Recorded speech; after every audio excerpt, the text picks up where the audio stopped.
તથા ગ્રામજનોને મળી રાહત। નખત્રાણા તાલુકાના ઉખેડા ગામે જાહેર સુવિધાના ભાગરૂપે બસ સ્ટેશન વિસ્તારમાં હાઈ માસ્ટ ટાવર લાઇટ સ્થાપિત કરવામાં આવી છે।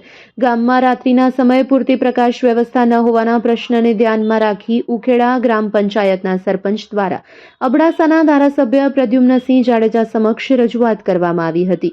ધારાસભ્ય દ્વારા આ મુદ્દે જીએમડીસીને માર્ગદર્શન આપતા જીએમડીસીના સહયોગથી બસ સ્ટેશન પાસે ટાવર લાઇટ સ્થાપિત કરવામાં આવી। આ સુવિધાથી ગામમાં રાત્રિના સમયે સુરક્ષા અને અવરજવર માટે અનુકૂળતા વધશે તેવી અપેક્ષા વ્યક્ત કરવામાં આવી છે।